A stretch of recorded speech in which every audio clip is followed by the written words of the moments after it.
స్వర్గలోకంలో ఒక అందమైన అప్సర ఉండేది. ఆమె పేరు అంజన. ఒకరోజు ఆమె భూమిపై విహరిస్తూ ఉండగా తపస్సులో ఉన్న ఒక ఋషికి భంగం కలిగిస్తుంది. ఆగ్రహించిన ఋషి ఆమెను శపించాడు. నీకు వానరు రూపంలో జన్మ కలుగుతుంది. అంజన భయంతో ప్రార్థించింది. శాంతించిన ఋషి, నీవు ఒక దివ్య శిశువును ప్రసవించిన వెంటనే శాప విముక్తి కలుగుతుంది. అలా అంజన భూమిపై ఒక వానర మహిళగా జన్మించింది. ఆమెకు గొప్ప వానర నాయకుడు అయిన కేసరితో వివాహం జరిగింది.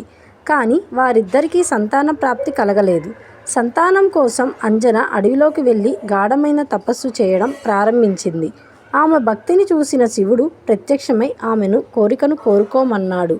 ఇదిలా ఉండగా అటువైపు అయోధ్యలో దశరథ మహారాజు పుత్రకామేష్టి యాగం చేస్తున్నాడు.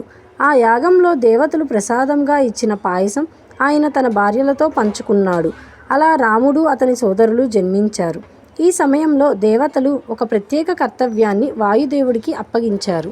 వాయుదేవుడు శివుని అనుమతితో ఒక దివ్య పదార్థం తీసుకొని గాలిలో ఆకాశ మార్గంలో ప్రయాణించి అంజన తపస్సులో లీనమై ఉన్నప్పుడు వాయుదేవుడు ఆ పదార్థాన్ని ఆమె వద్ద ఉంచాడు.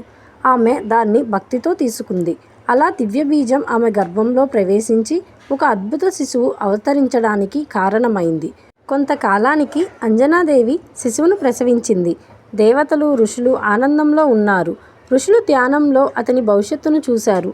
సముద్రాలపై ఎగిరే శక్తి, కొండలు మోసే బలం, భగవంతుడిపై అపారమైన భక్తి, ఆ వాయుపుత్రుడు కుమారుడు శివాంశభూతుడు అయిన ఆంజనేయుడు. చిన్నపిల్లవాడిగా ఉన్నప్పుడు హనుమంతుడు చలాకీగా ఉండేవాడు.